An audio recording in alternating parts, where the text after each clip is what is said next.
Hello everyone, welcome back into this channel, and in this video I would like to show to you the way how to do an aggressive shakes on your video by CapCut application. So the first thing that you have to do is just go up in your project and get the video to edit, and after you found the video to edit, now it is this next step. So this is the video that I have. To get a shake effect, you just need to take a look on this bottom features here, and then you just need to visit this effects. And now you just need to jump into this video effects. To make you fast finding the shakes effect, go into the search sections and just type shakes,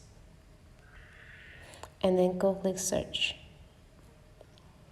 And now you just need to choose which shakes effects that you want to have.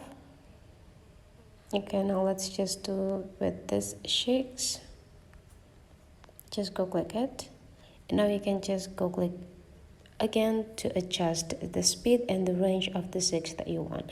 If you want to have a high speed, go drag this part into the right side so that the shakes will be more aggressive. And for the range, you can also do it like a less or more. And after you're done adjusting it, go click this button, go click cancels, and go click checklist button right here. And you can also adjusting the duration of the effects to make them apply in the whole video, and here is the result. So that's the way how to do an aggressive shakes on a CapCut. Hopefully this tutorial today is useful for you, so don't forget to leave some comment, like and subscribe into this channel, and I will see you for the next video.